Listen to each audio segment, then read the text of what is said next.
ओम श्रीकृष्णाय परब्रह्मणे नमः। अथ श्रीमन्नारायणीयं द्वाविंशं दशकम् अजामिलोपाख्यानम्।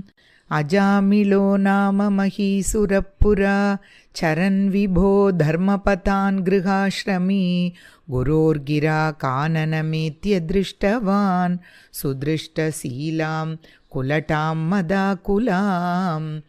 स्वतः प्रशान्तोऽपि तदाहृताशयः स्वधर्ममुत्सृज्य तया समारमन् अधर्मकारी दशमी भवन् पुनः ददौ भवन्नामयुते सुते रतिम्। समृत्युकाले यमराजकिङ्करान् भयङ्करास्त्रीन् अभिलक्षयन् भिया पुरामनाक् त्वत्स्मृतिवासनाबलात् जुहाव नारायणनामकं सुतं।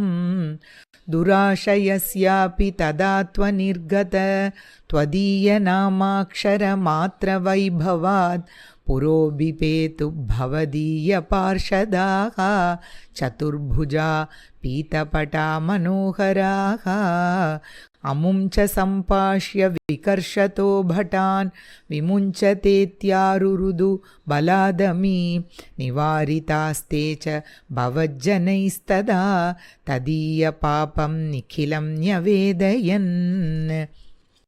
भवन्तु पापानि कथं नु निष्कृते कृतेऽपि भो दण्डनमस्ति पण्डिताः न निष्कृतिः किं विदिदा भवादृशाम् इति प्रभो त्वत्पुरुषा बभाषिरे। श्रुतिस्मृतिभ्यां विहिता व्रतादयः पुनन्ति पापं न लुनन्ति वासनाम् अनन्तसेवा तु निकृन्तति द्वयीम् इति प्रभो त्वत्पुरुषा बभाषिरे। अनेन भो जन्मसहस्रकोटिभिः कृतेषु पापेष्वपि निष्कृतिः कृता यदग्रहीन्नाम भयाकुलो हरे इति प्रभो त्वत्पुरुषा बभाषिरे।